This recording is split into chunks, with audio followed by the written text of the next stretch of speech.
on the sheet of paper I put 20% prune inner canopy thinning. So it's exactly what we did. We thinned out the inner canopy. Now what I'm going to recommend for the next prune is going to be the outer canopy, and that means that this is including shaping and thinning the exterior of the canopy, but that'll be later, because like I said, we don't want to introduce bugs by pruning too much at once. We don't want to take away the energy reserves of the tree. So you can tell that there is some parts of this tree that could be shaped up and pruned on the outside, but we don't want to do that yet. So that'll be in another 3 to 6 months. Let the tree recover, let it uptake enough water and sunlight, photosynthesis, and then once that happens, we can then prune again. But until then, yeah, we want to wait. It'd even be better to wait up to a year, but we're in Hawaii. Things seem to grow like twice as fast out here, just because our dormant season isn't like a temperate climate, so it's a little different. So anyway, here's another tree right here behind me.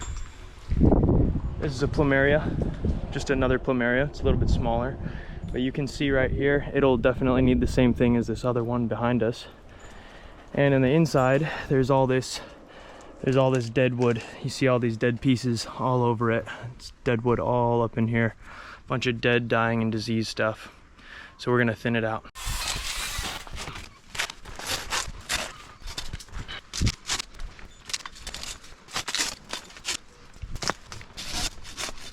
Oh yeah, look at this. So you can see the darkening inside of the stem. You know, this is around a bunch of turf grass. The grass is generally watered a lot more than trees are supposed to be watered. So this could be Phytophthora. So could be causing a little bit of root rot. And from that root rot, there is too much water developing around the root flare of the tree, causing a anaerobic environment. So it would be good if this soil in here was probably watered less often, but when it is watered, it's drenched. That way it has time to drain the water back out of the soil, dry up around those roots. So the tree can uptake a lot of water all at once. And that's good for the tree, but constant watering is not good. Right here, there's half of what I'm talking about right there. The other piece, it was just fully brown, and here's half and half. So that's probably due to too much water. You can see the water inside of the vascular tissue, so that's anaerobic.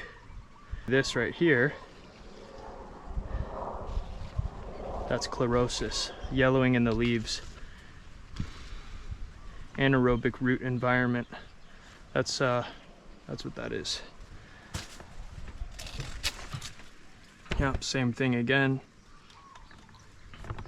When you see things continuously while you're pruning, it's a clear indication of what's happening. You can keep affirming, oh, I'm seeing the same thing over and over again. And that is a pretty good indication. This is an abiotic issue. So if this was a biotic issue, most people would look at this and go, oh, this is, you know, just bugs. That's what's going on with it. But really, it all starts with an anaerobic environment. And then from there, it's causing disease up into the plant. Then beetles and things will find that dead tissue, start boring into the actual plant because it's compromised. Most times when we're doing a PHC report, you always want to look at the root zone if you can. Yeah, same thing again. Just a teeny bit of living vascular tissue, and then 95% of it's all dead tissue around it. So you guys understand what that means, right? So if this is overwatering and we're finding a bunch of dead tissue up in the crown, to eliminate the future dead tissue, we need to stop watering it so much. So that means that probably gonna have to talk to the irrigation guy and see if he can put this tree on separate irrigation than the grass. And if this has irrigation and the grass has irrigation, then the grass irrigation might be just enough for this tree. You know, or if there's a way to separate them, put a ring around this tree and then put mulch around it, so then it's completely separated out, and then that's very controllable environment for this to live in. Right now it's not very easy to monitor the amount of water that it's actually getting, since there's turf grass growing all around it. All right, so now you can see the inside of the canopy is all cleared out, but without recommending the issue, or without recommending, you know, a future solution to the problem, then, you know, you'd come back and you just keep doing the same thing over and over again, keep cleaning out the canopy, cleaning out the canopy. Eventually this tree would just have to be removed, and we would never know what the reason was for, you know, why it happened.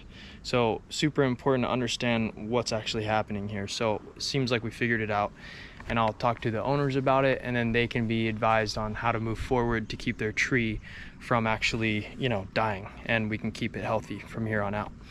So take a look at the canopy, see it all cleared out, all those dead, dying, diseased branches we took out. It's looking really nice and clean. Same thing like the other one. Later on we'll come back through and we'll shape it all out. We can take out and shape, you know, take out and clean out the outside of the canopy and pretty it up later. But for now, just a little bit of pruning is all we need to do.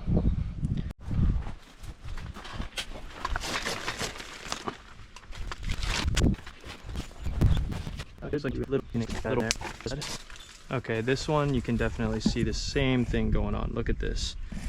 All right, here's that black tissue right here, and then here is the living tissue. So 10% of it actually is alive, and then the rest is totally dead.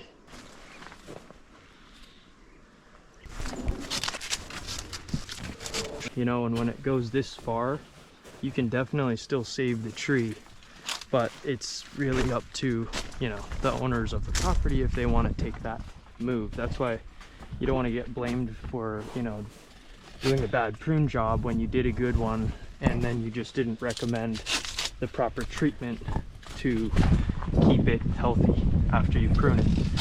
So I think PHC is like huge priority in understanding and keeping trees healthy. Without the knowledge of PHC and understanding how to keep these trees healthy, we'll just go in and do a beautiful prune job, and then the tree can die, you know, months later, and then they go, oh, your prune job killed my tree, when it was nothing about your prune job. It just had to do with the fact that it was being overwatered, or that it had some kind of fungal disease or something like that. And yeah, so a lot of variables there. I'm assuming everything's coming from the base, the root flare down here. So if we were to dig around the roots, excavate the roots out, we'd probably see a bunch of rotten spots around the roots from excess water decaying those roots. That decay starts to pull up through the vascular tissue because the plant sucks the water up from the roots, pulls it up into the canopy. The canopy branches then get infected by whatever phytophthora, you know, or fungus is inside of the roots. Now also, since there was phytophthora and I was pruning, I'm gonna actually go and sanitize my blade now. Make sure that if there is any remnants on my blade, which there's always a little remnants on your blade of everything you've pruned, but you know, you can minimize that, and by spreading and being a vector to other plants just by light sanitizing the blade with some kind of a bleach solution or isopropyl alcohol. So I'm gonna go do that now before we continue.